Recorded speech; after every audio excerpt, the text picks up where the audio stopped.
Hello everyone, this is Toby from Toby's Urbansketch and thank you for joining me for another quick tips and tricks video. Today we're going to be working out the sort of easiest, the best way of urban sketching bikes, and love them or hate them, they are everywhere, they're all over our urban scenes.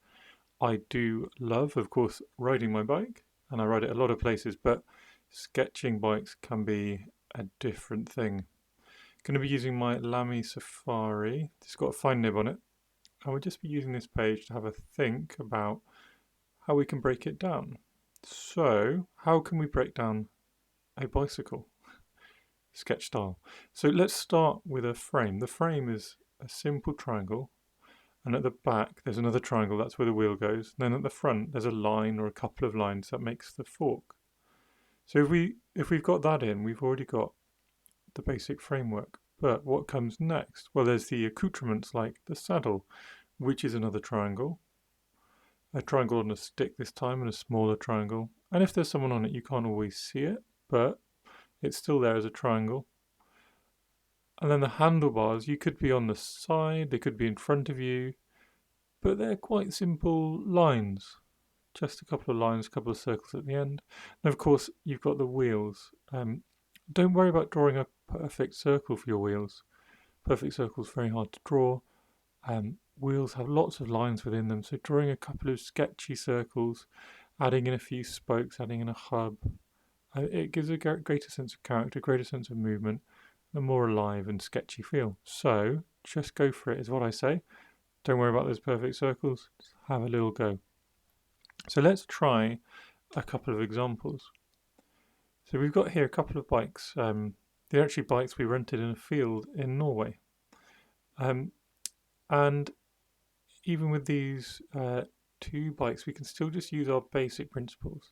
So we can pop the frames in first and then build up the surrounding levels of detail. This is quite convenient because both these bikes are on their side, so no funny perspective to deal with. All we have to do is build up those details, add those little wheels in, add those frames, the accoutrements, the saddle, the handlebars. And before you know it, we've got really simple sketch of a couple of bikes built up. What you can do if you want a more firm feel, you can go round those wheels after. When you've got those sketchy little lines in, you can go round them and you can add in a firm line to give a real clear idea of the wheel's outline. You can of course add in things like pedals and other details as well at the end. But once you've got that basic structure down, then you've got something really easy recognizable and you can take it from there and it becomes much easier. So what's next? Well, let's try a bike with a person from an angle. So we've got perspective to deal with. So can we still use our basic framework? We can, we just have to move things around. We have to move the angle of the bike and start dealing with a little bit of perspective. So you've still got these same shapes. It's just they're now on a perspective. What we could actually do after we draw in the frame is we could draw in our lines of perspective and then we can really work out what's going on. We can work out where the wheels need to go. So the front wheel is going to be bigger than the back wheel, for example. And then we can start building things up from there. We can see, the tops of those wheels are also on a vanishing point. And then we can pop in the handlebars. And just remember, can't see all the handlebars. You could draw the whole bike in and then ghost the person on top. Or what you can do is just draw the little bits you can mostly see using our basic framework and then start adding our person in. So we can start with the head, then we can build in the back and then just pop them on the saddle and the really quick sort of gestural lines to get where their feet are. And from the feet we can of course pop in the pedals. Then from the shoulder and the below the head basically we can start building in arms. And again, we can then go over and make these lines firmer, more certain. But for a simple sketch of a simple person on a bike, it's all you need to do. We could try again another person really quickly, just from a different angle. And this time we'll not use those same constructional lines, but we'll just build up again from the frames. We've got our sort of triangle, our triangle at the back, got our little fork, and then we can pop in our wheels.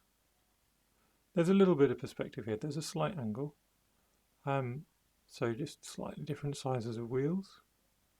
We can pop in spokes if we want. You don't need to though. You don't need the spokes. You also don't even need to completely finish the wheels. You can also add in these handlebars. These handlebars have a bit of a different shape, so we can give them that looping out. From the handlebars, we might then decide to actually build our person from the points that they're contacting the bike. So here we're building from the handlebars up, then get the shape of their hat. It's a Vietnamese bamboo hat, this one. And then we can start building up the rest of their body, taking it down to where the pedals are. In all of this, whilst we're sketching things, just remember these are sketches to go in a scene. They're not things which have to be absolutely perfect, but just the feel, the idea of someone on a bike or a bike sort of leaning against the wall, whatever it is, all we need is that feeling. And you can see again, the bike still fits some fairly basic lines of perspective. So just remember, all you need is to remember those three bits. They get the frame, then you add on the wheels, you add on the saddle and handlebars. And if you just work in bits, in pieces, step by step, instead of trying to draw the whole thing, so work in shapes instead of immediately going for details, you might find bikes are a lot easier to just sketch into your scenes than you expected.